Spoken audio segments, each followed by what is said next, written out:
오늘 우리가 함께 나눌 말씀은 레위기와 성결에 관한 말씀을 여러분께 드리려고 합니다.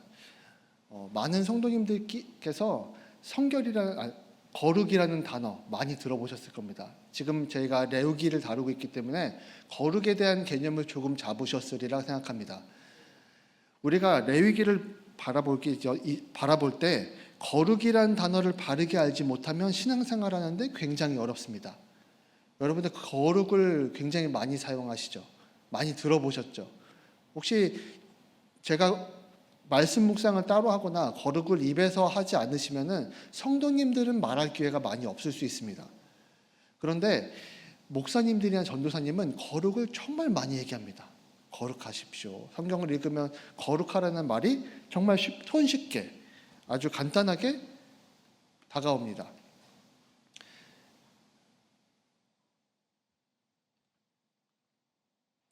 그래서 이 거룩이라는 말을, 이 단어를 우리가 제대로 알고 있지 못하면 신앙생활 전체가 무너지게 되는 결과가 초래하게 됩니다. 왜냐하면 성경 창세기부터 요한계시록까지는 거룩하라는 이 주제의 말씀이 가득하기 때문에 그래요.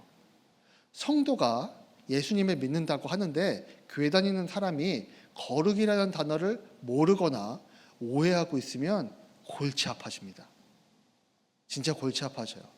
예수 믿는 게 오히려 더 힘든 삶이 될 수밖에 없습니다. 그래서 우리는 이 거룩이라는 단어를 반드시 이해해야 합니다.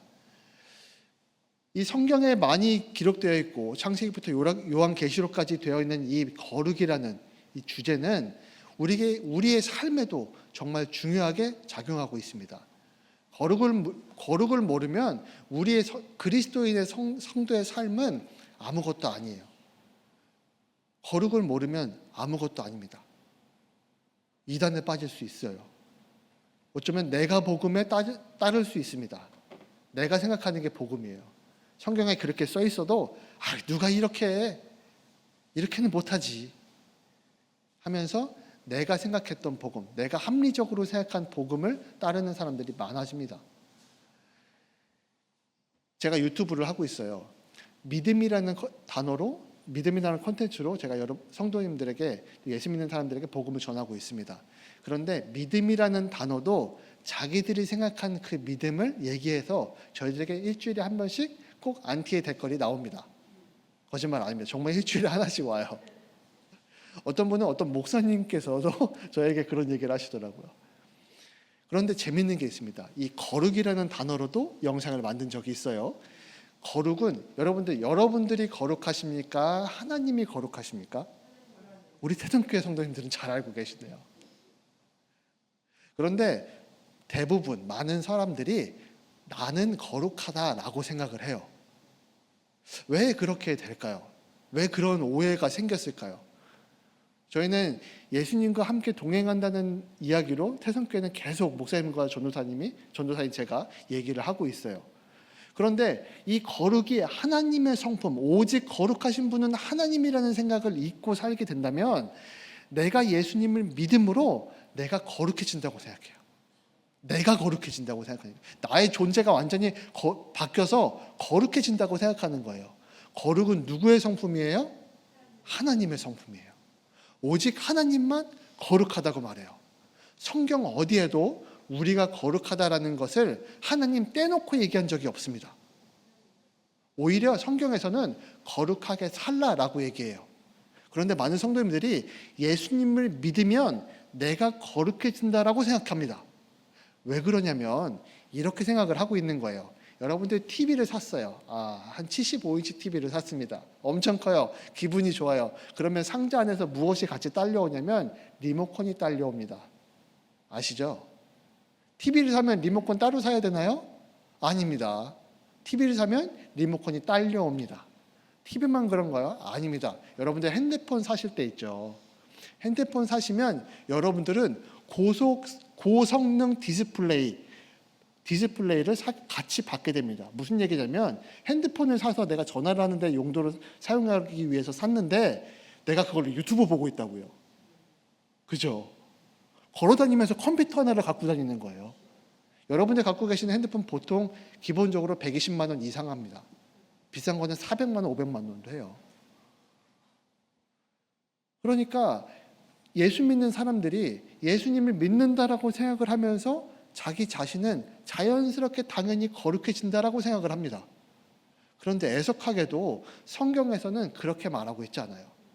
더 중요한 것은 무엇이냐면 목사님이나 저 교회 강단에서 말씀하시는 목사님들도 성도의 거룩을 위해서 설교하신 적은 단 한 번도 없습니다. 신기하죠?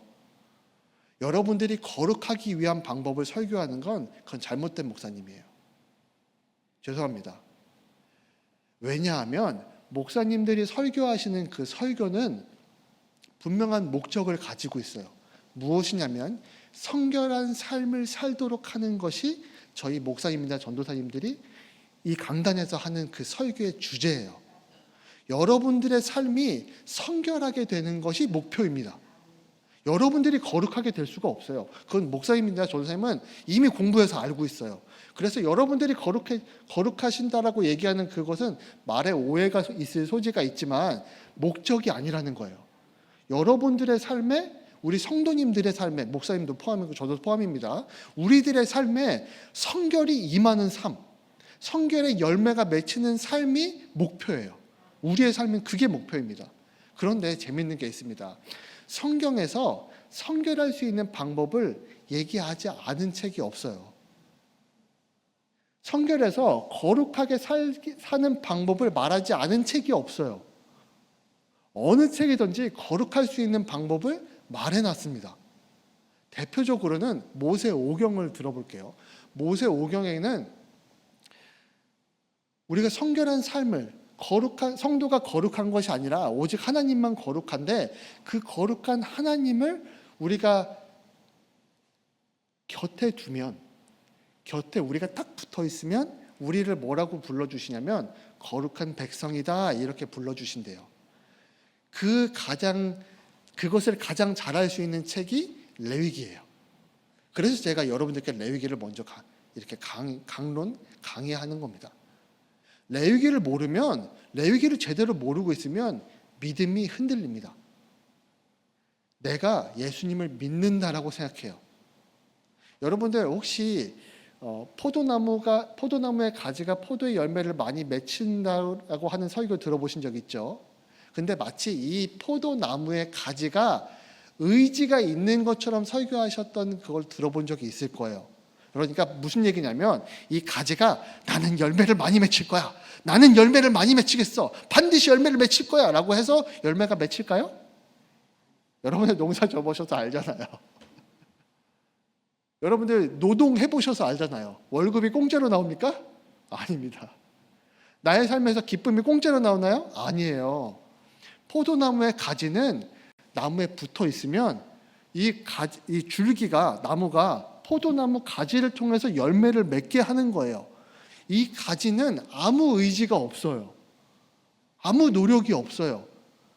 그런데 이 설교를 잘못 오해해서 들으시면 마치 가지인 내가 내 의지로 말미암아 열매를 맺을 수 있다라고 생각을 한다고요. 깜짝 놀라셨죠?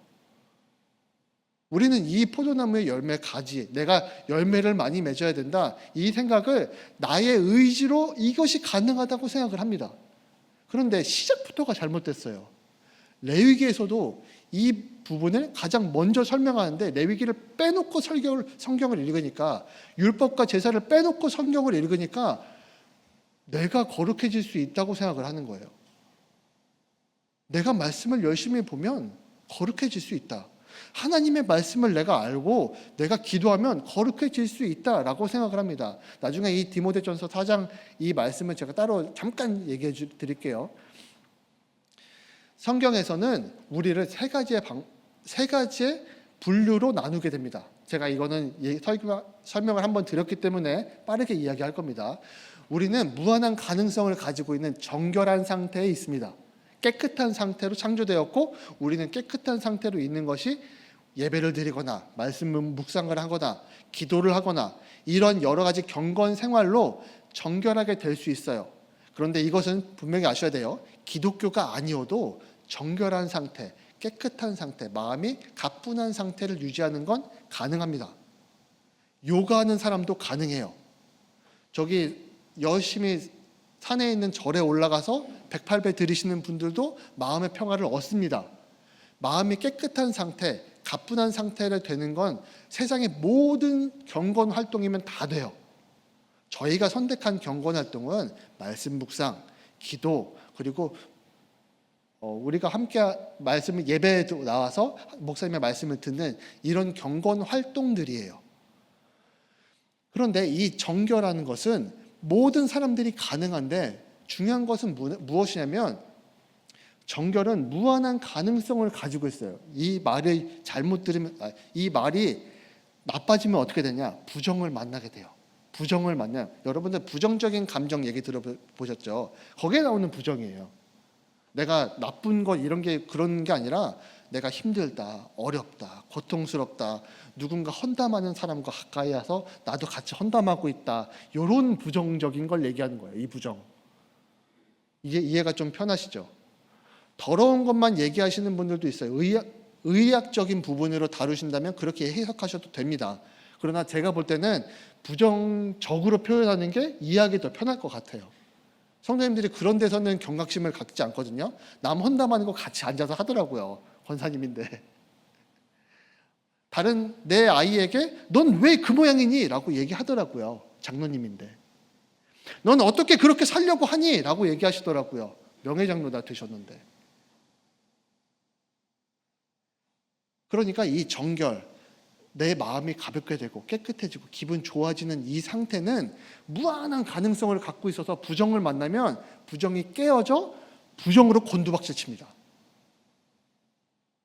30년 교회 다니고 이런 거 아무 소용없어요. 목사님이 석박사 이것도 아무 소용없습니다. 강단 내려오면 양복 홀딱 벗겨놓고 반팔티에 추리닝 입혀놓고 집에 들여다보내면 다 똑같아요. 무너지는 목사님들 정말 많습니다. 그러니까 이것은 지위 고하를 막론하고 정결한 상태에 내가 임했다가 내가 깨끗하고 가벼운 상태가 됐다가 부정을 만나는 순간 그 정결은 깨어져서 부정에 곤두박질 치는 겁니다.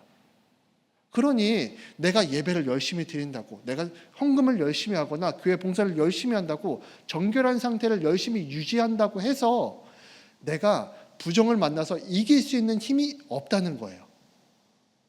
이길 수 있는 힘이 없어요. 영향만 받는 이 정결은 우리가 목표하고 있는 바가 아닙니다. 우리를 도와줄 수 있고 하나님을 만날 수 있는 상태가 정결일 뿐이에요. 그러니까 우리가 부정적인 상황에 있으면 죄를 자복하고 회개한 다음에 정결로 올라서서 그 다음 예수님을 만날 수 있는 거예요. 그 다음 하나님의 임재를 경험할 수 있는 거예요. 이해가 되십니까? 이해가 되시죠 이제? 그러니 여러분들이 일주일 동안 교회 문에 들어와서 여기 앉아서 예배가 시작되면서 하나님을 만나겠다고 생각하는 그 이전까지 내가 아이고 죽겠다 한 다음에 예배당에 오면은 내가 하나님을 만나는 거룩의 단계로 바로 갈 수 있습니까? 아니면 회개부터 해야 됩니까? 그래서 예배 10분 일찍 오라 그러는 거예요. 하나님께서 성령님께서 기억나게 하셔서 회개케 하실 거라고. 왜냐하면 예배 시간에 하나님 만나는 것도 시간이 부족하니까요. 옛날에는 설교도 한 1시간, 2시간 하는 게 기본이었어요. 어떤 교회는 그냥 성경만 읽는 교회도 있었어요. 그런데 설교 시간도 점점점 줄어, 예배 시간도 점점점 줄어. 하나님과 눈만 마주치고 가실 겁니까? 그래도 은혜가 되겠지만 저는 흠뻑 젖고 싶습니다. 그래서 우리가 정결한 상태에 머무르겠다고 하면 이 부정을 만나는 순간 깨어집니다. 누구도 방법이 없어요. 하지만 하나님께서는 거룩하세요. 성경에서도 어떻게 하라고 해요? 거룩하라고 합니다.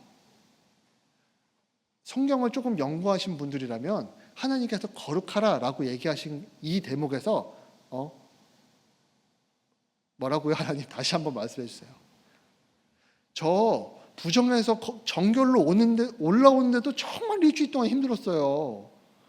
내가 정결하게 깨끗하게 사는 것도 정말 힘들었어요. 그런데 거룩하라니요. 거룩은 누구도 못하는 거 아시잖아요, 하나님. 아마 한 번쯤 그런 생각들 해보셨을 겁니다. 목사님께서 이렇게 축복의 말씀을 열심히 전한 다음에 집에 딱 돌아서는 순간, 내가 어떻게 그렇게 살아? 나의 인생에 무슨 낙이 있어? 하나님께서 나에게 벌 주시는 거야. 이렇게 생각하시죠.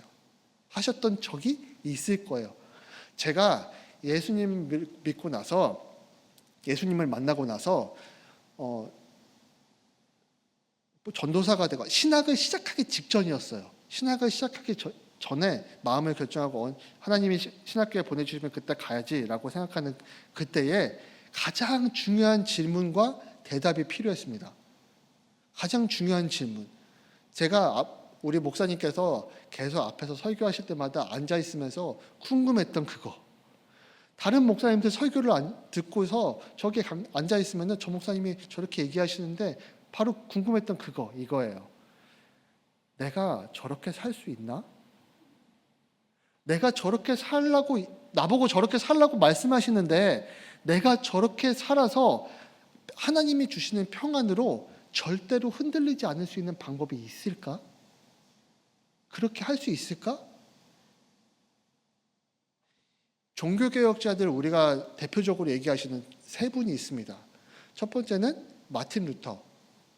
이 사람 종교개혁을 했죠. 이 종교개혁자 그리고 칼뱅도 굉장히 유명합니다. 이 종교개혁자 이 두 사람은 이것에 대해서 동의하고, 그래, 인간은 어느 누구도 거룩에 이룰 수 없어. 성결하게 될 수가 없어. 그러니까 일평생 노력해서 하나님께 잘 보여서 그때야 비로소 천국 가는 거야. 왜냐면 천국 앞에서 예수님이 나 심판하신다고 하잖아. 그래서 이 두 사람은 완전한 성결을 이룰 수 없다라고 얘기했어요. 그런데 우리에게는 성결교회죠. 성결교회는 누구에게 시작이 되었냐면 존 웨슬레에서 성결이 시작이 됐다고 얘기해요. 근데 이 사람만, 이 마지막 세 사람, 이 웨슬레라는 이 사람만 이렇게 얘기했어요. 우리가 완전한 성경을 이룰 수는 없지만 온전한 성결은 이룰 수 있다라고 얘기했어요. 그러니까 우리의 성결은, 우리의 거룩함은 완성되진 않았어요. 우리가 누릴 수 있는 거룩은 오직 하나님뿐이기 때문에 내가 완전하게 성결하게 되진 않았어요. 왜냐하면 하나님 오셔야 그 성결은 완전해지니까요. 그런데 온전한 성결, 내가 누릴 수 있을 만큼 이 세상에서 가장 큰 축복의 성결, 평안함, 누가 공격을 해도 내가 쓰러지거나 무너지지 않을 수 있는 그 성결함, 그 안전함, 그 평안함. 다리가 부러졌어요? 웃어요. 아유, 이거 주의 뜻이겠지.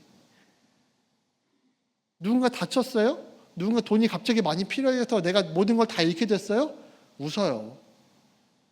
아유, 주의 뜻이겠지.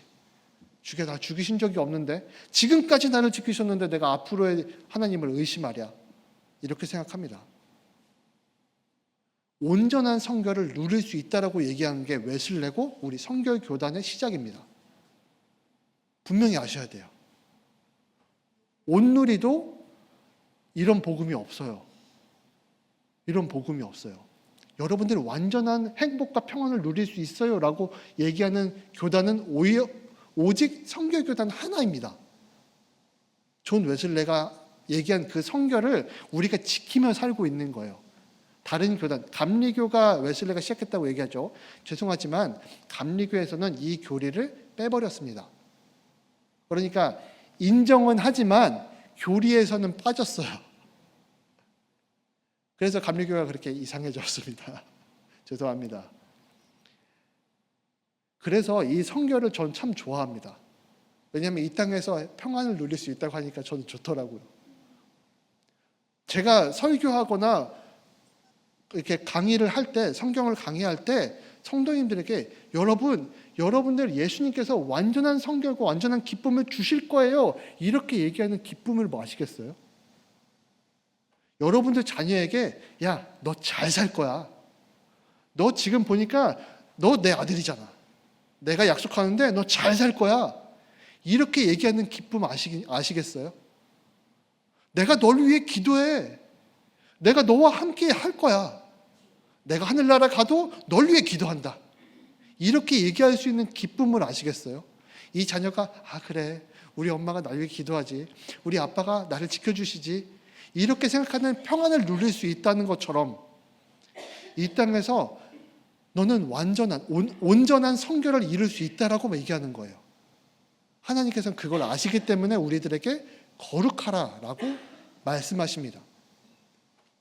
그런데 이 거룩하라라는 이 말씀을 우리가 오해하면 안 됩니다. 레위기에 나온 이 거룩하라라는 이 명령은 두 가지로 해석이 돼요. 거룩하도록 노력해라. 또 하나는 너가 거룩하게 될 거야. 이 두 가지의 의미로 다 해석이 가능해요.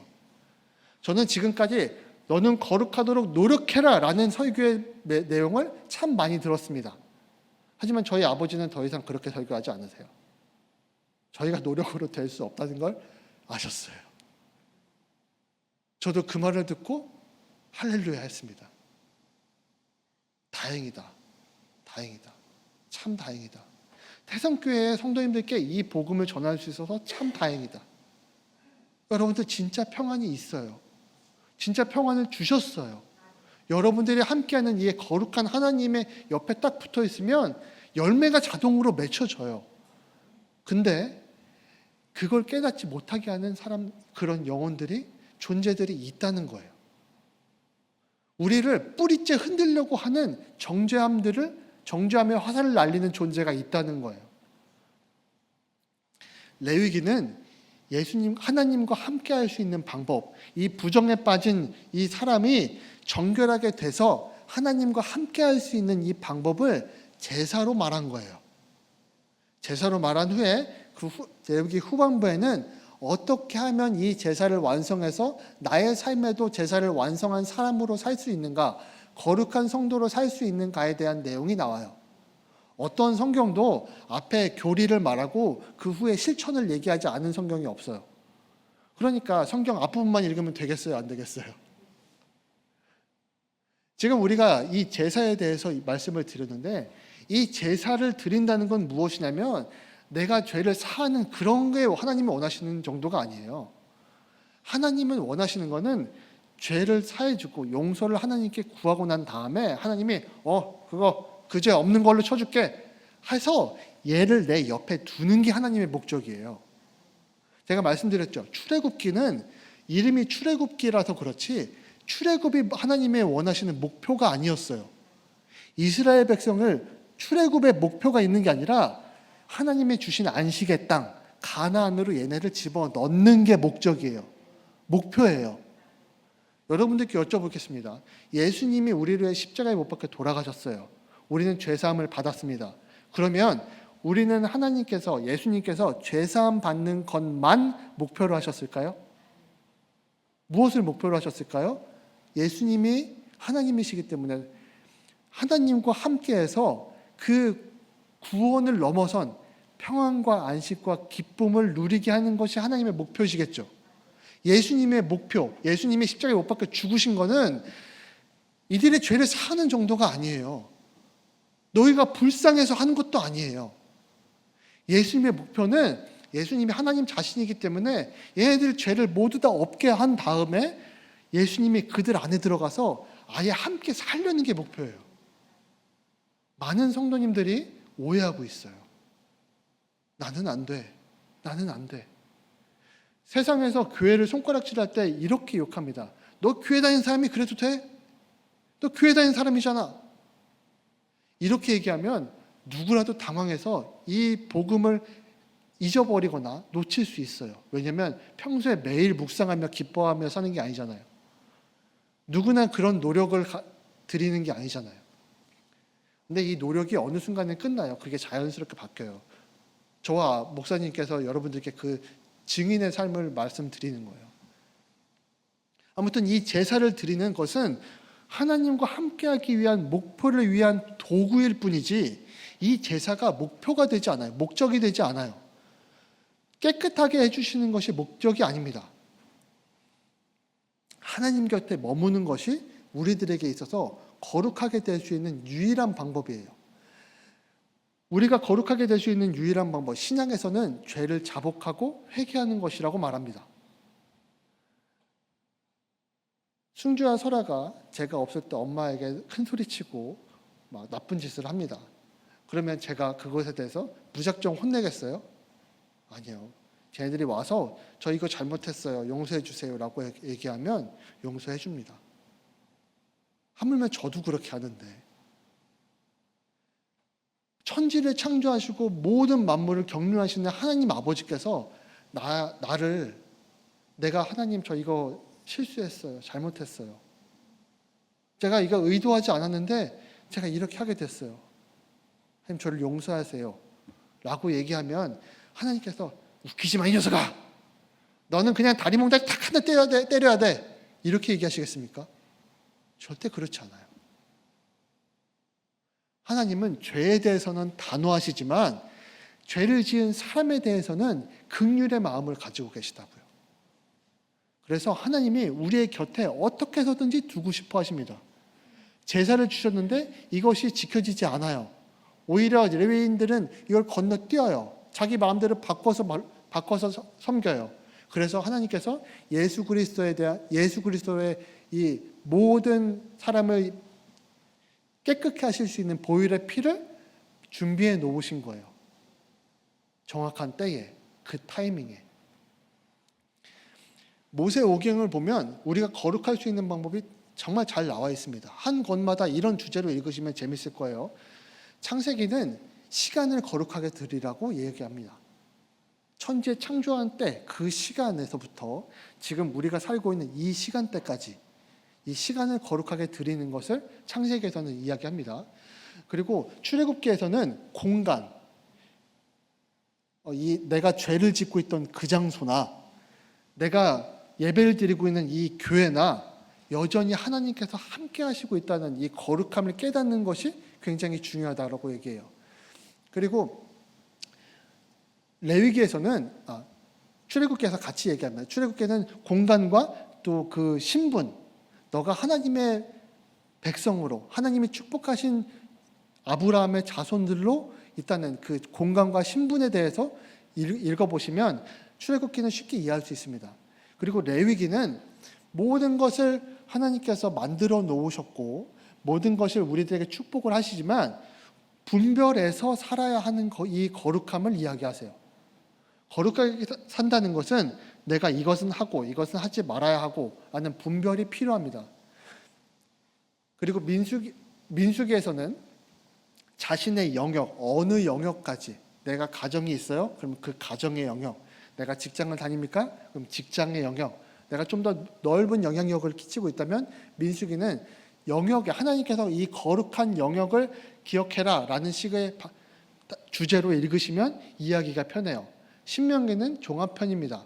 신명기는 이 그리스도인, 예수님을 믿는 거룩하게 된 이 백성의 정체성에 대해서 이야기하시는 거예요. 왜냐하면 전반적인 내용이 다 들어와 있습니다.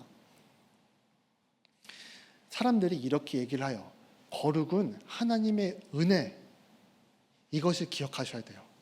거룩은 하나님이 임재하신 그 은혜입니다. 하나님이 임재하셨기 때문에 우리들에게 거룩이 은혜로 다가오는 거예요. 어떤 사람들이 저한테 이렇게 얘기했습니다. 성경에 하나님의 말씀과 기도로 거룩하게 된다고 했어. 그러니까 나도 거룩하게 될 수 있어 라고 얘기했어요. 디모데전서 4장 4절 5절에 이렇게 말을 했습니다. 그럼 이상하죠.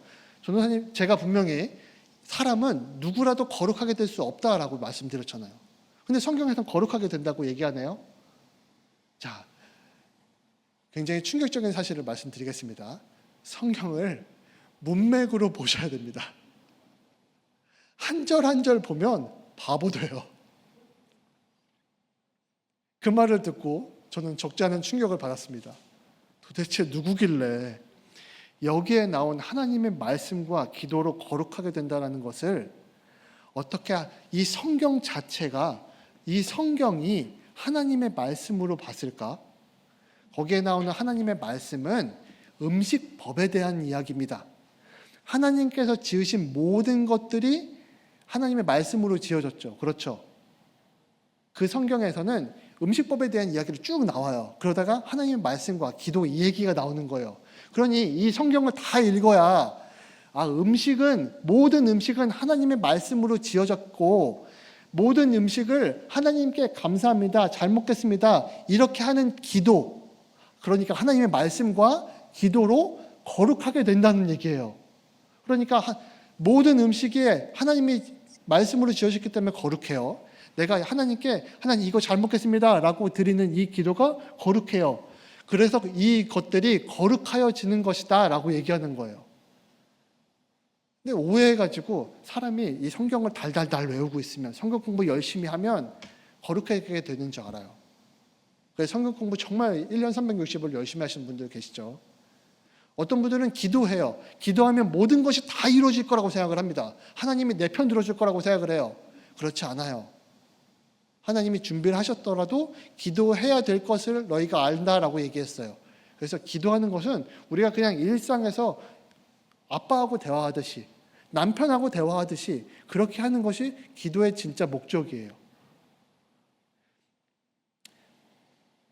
성경을 대충 읽지 마시기 바랍니다. 성경 대충 읽지 마세요. 이거 정말 중요한 거예요.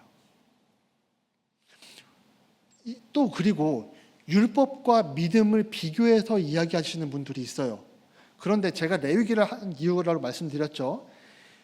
율법은 모든 것을 완전하게 할 수 있다라고 말씀하셨어요.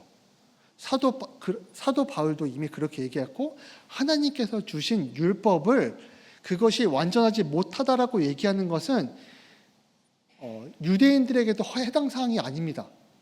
예수님도 율법의 마침이 되시고 완성이 되신 것이지 율법이 없어지거나 사라져야 될 필요가 있는 것이 아니에요.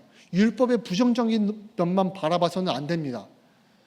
마치 율법은 우리들의 죄를 드러나게 하기 위해서만 존재하는 것처럼 생각하는 사람들이 있어요. 그렇지 않아요.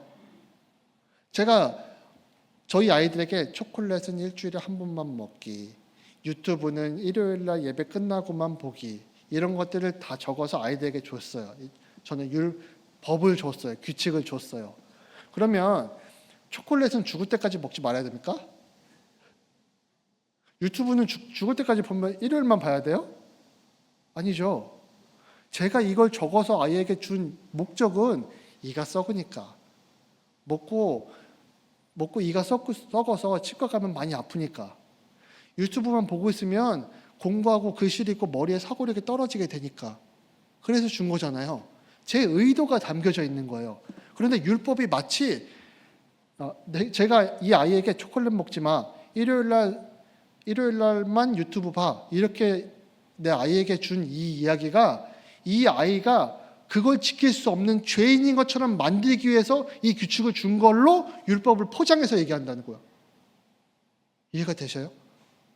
율법은 그렇게 주신 게 아니에요. 죄를 드러나게 하기 위해서 주신 거라고 사도 바울이 얘기했지만 동일한 본문에서 사도 바울이 똑같이 얘기합니다. 율법은 거룩하게 한다. 율법은 거룩하게 한다. 동일한 장에서 얘기를 해요. 사람들이 성경을 볼 때 띄엄띄엄 읽어요. 내가 원하는 만큼만. 정말 고집불통입니다.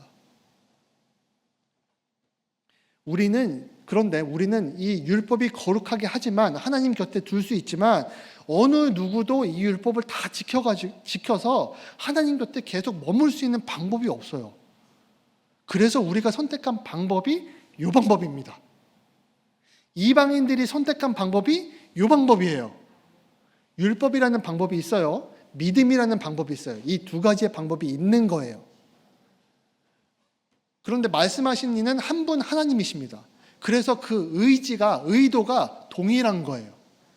믿음으로 말미암아, 믿음으로 방법을, 우리가 하나님을 믿고 하나님이 누구신 줄 알고 예수 그리스도가 하나님의 아들이라는 사실을 믿으면, 그러면 우리는 믿음의 방법으로 삶을 살아야 해요.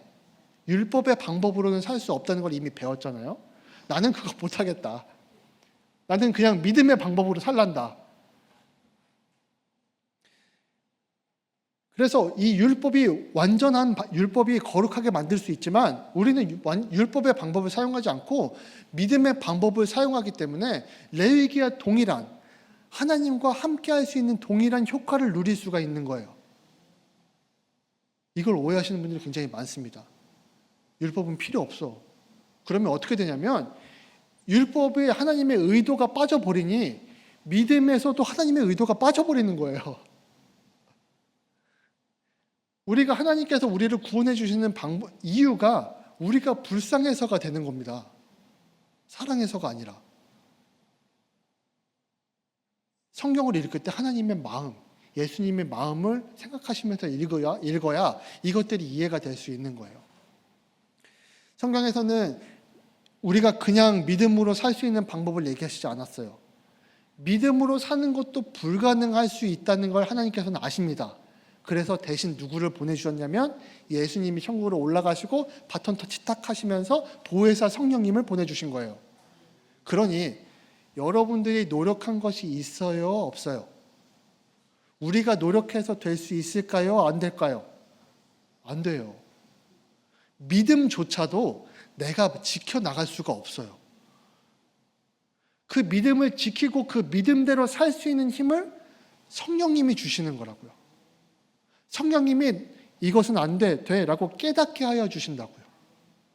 그래서 우리가 믿음으로 사는 삶을 유지할 수 있는 거예요. 이 믿음으로 사는 삶을 우리는 뭐라고 부르냐면 성결이라고 부르는 거예요. 그래서 성결이란 말이 여기서 나오는 겁니다. 다시 말해서 정결하게 살기, 내 깨끗하기 위해서 성결한 삶을 누리는 게 아니라 예수님을 마음에 모셨어요. 예수님이 내 마음속에 들어오셨어요. 예수님이 빈손으로 오시지 않았어요. 자신이 갖고 있던 모든 창조의 영광과 모든 동식물들이 하나님께 드렸던 그 영광, 예수님께 드렸던 그 창조의 영광들과 세상의 모든 것들이 예수님의 말씀으로 인해서 편안하고 기쁘고 감사하고 거룩하고 평강하고 그 모든 것들이 예수님이 다 싸들고 오셨어요. 우리 마음속에 싸들고 오셨다고요. 저는 가끔 목사님들께서 이렇게 설교하실 때마다 깜짝깜짝 놀랍니다.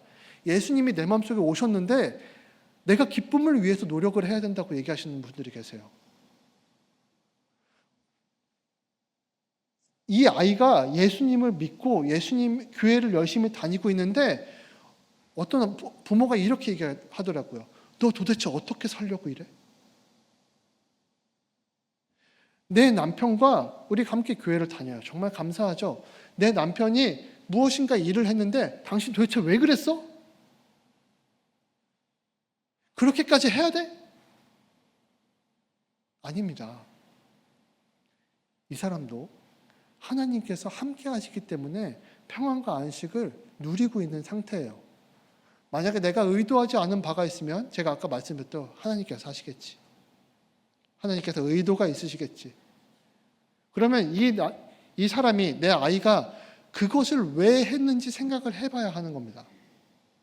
이거는 세상에서 말하는 이타심과 다릅니다. 이 사람의 입장에서 생각하는 그런 정도의 차원의 문제가 아니에요. 하나님의 함께하심을 믿고 예수님의 함께하심을 믿고 나도 거기에 동참하여 생각하고 행동하는 겁니다. 내가 노력해서 되는 게 아닌 걸 나도 아니까요. 내가 나의 인간적인 기준으로는 말도 안 돼 라고 생각하게 되니까요. 그런데 일어났어요. 하나님께서 이 사람과 함께해요. 예수님께서 함께해요. 그러면 제가 이 사람한테, 자녀한테, 남편한테 왜 그랬어? 라고 하면 이건 누구한테 하는 말이에요? 누구한테 하는 말이에요? 하나님한테 하는 말이에요. 이 불평의 말, 투덜거리는 이 말, 저는 분명히 기억합니다. 제가 예수님을 처음 영접할 때 중학교 2학년인가 1학년 때였어요. 제가 기도를 할 때 예수님을 처음 만날 때 제가 예수님께 돌을 던지는 그 회중 중에 한 사람이었어요. 그런데 가만히 보니 저 너무 슬프잖아요. 제가 예수님한테 돌을 던지고 있으니까, 침을 뱉고 있으니까, 예수님이 계속 십자가 지고 이렇게 가고 있는데, 근데 저의 입을 보니까 제 입에서 불평의 말, 억울함의 말, 하나님 왜 나와 함께하지 않았어요? 예수님 왜 그랬어요? 이렇게 하는 말을 입에서 쏟아내고 있더라고요. 그때 깨달았어요.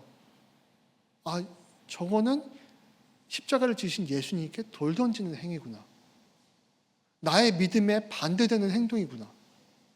불평불만, 다른 사람을 핍박하는 이 말들이 이게 도대체 무슨 효과가 있는지 모르기 때문에 우리가 그렇게 삶을 살아가고 나서도 교회에 와서 회개받고 거룩해졌다라고 착각하는 거예요.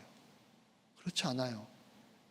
나의 모든 삶, 내가 겪는 모든 것들은 하나님이신 예수님이 함께하고 계신 겁니다. 내가 죄를 짓던 짓지 않던. 그래서 우리는 그렇게 살기로, 내가 거룩한 삶을 살기로 결정하면 그걸로 끝나요. 그런데 이런 경우들이 있어요. 저희 아내와도 엊그저께 얘기를 했지만 내가 거룩하게 편안하게 다른 사람들과 안전하게 살려고 노력하지만 내가 그렇게 마음먹었다고 해서 내가 새로운 존재가 됩니까? 안 되죠. 어제와 나와 지금의 나는 동일한 사람이에요.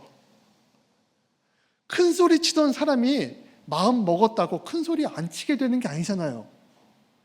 내가 죄인이었다가 쓰레기였다가 하나님의 의의 자녀로 앉기로 결정해서 하나님은 나에게 의인이다, 하나님의 자녀다 앉혀주셨어요. 근데 나의 습관은 여전히 이쪽에 있어요. 죄인의 속성에 있어요. 그러니 나의 죄인의 속성이 자꾸 이렇게 붙잡는 거예요. 야, 거룩해지지 마. 거룩해지면 안 돼. 너 어저께까지 그런 사람 아니었잖아. 야, 너 성결은 꿈도 꾸지 말라고. 그러니 자꾸 그 쓰레기 같은 나의 죄가 나를 끄집어 내리고 있으니 내가 괴롭겠어요? 안 괴롭겠어요? 그런데 그래, 네 말이 맞다. 다시 이렇게 넘어가야 되겠어요? 그게 사탄이 의도하는 바라고요. 나의 위치, 나의 자리가 거룩한 자면 거룩하게 살아야 돼요.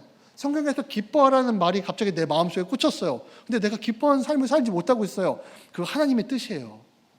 지금 기뻐해야 될 때라는 거예요. 너의 상황에 맞게 기쁨이 오락가락하는 게 아니라 기뻐해야 될, 지금 기쁨이 없기 때문에 기뻐하라고 주시는 거예요. 내가 다른 사람을 도와야 되는데 저 사람이 도울 만한 가치가 없어요. 얄미워 죽겠어요. 한 대 쳐 패고 싶어요. 그런데 성경에서 이렇게 말해요. 저 사람을 도와주라. 저 사람을 섬겨라. 사랑해라. 제가 자격이 없다니까요. 저 사람이. 그래서 하나님께서 자격이 없기 때문에 너가 가서, 내 사랑을 알고 있는 너가 가서 쟤 좀 사랑해줘라. 제가 자격이 없잖냐. 제가 볼품이 없잖냐. 제가 도와줄 사람이 어디에도 없잖냐. 내가 널 도와줬듯이 너가 가서 쟤를 도와줘라. 그거 결단하기만 하면 돼요. 하나님께서 나만 기뻐하게 바라시지 않거든요. 아까 말씀드렸죠. 거룩은 영역에도 포함된다고요. 저 사람이 내 손에 닿을 정도의 거리에 있고 내 마음에 내가 실제로 움직여서 저 사람한테 도움을 줄 수 있는 거리면 저 사람도 내 영역이에요. 내가 하나님께 용서를 받고 평안함을 누렸듯이 이 사람에게 그 은혜를 베풀면 됩니다. 예수님도 수많은 사람들에게, 특히 유대인들에게도 했지만 유대인 아닌 이방 사람들에게 이렇게 얘기하신 적이 굉장히 많아요. 구원받았다. 그런데 재밌는 상황은 이렇게 해석하셔도 되지만 죄인의 마음에서 하나님의 마음, 예수님의 마음으로 구원받았다라고 해석하셔도 됩니다. 그런데 그 상황을 놓고 보자면 대부분 배고팠다가 배고픈 것이 없어졌을 때 구원받았어요. 내가 죽을 위기에 처했다가 그 죽을 위기가 사라졌을 때 구원받았어요. 내가 다쳐서 아프거나 때로는 심지어 죽기까지 했어도 그것이 문제가 해결이 되니까 구원받았어요. 그러니까 하나님께서는 실제로 그 구원을 우리들에게 베푸시는 분이라고요. 이 사람은 나를 통해서 구원받아야 되는 상황인 거예요. 누구도 사랑해주지 않으니까. 어쩌면 자기 스스로도 자기를 사랑하지 못하고 있으니까요. 하나님께서 그 불쌍하게 여기시는 마음을 나로 거기에 일하게 하시는 겁니다. 저 사람이 나 때린다고요? 그럴 수 있어요. 나 괴롭힌다고요? 그럴 수 있어요.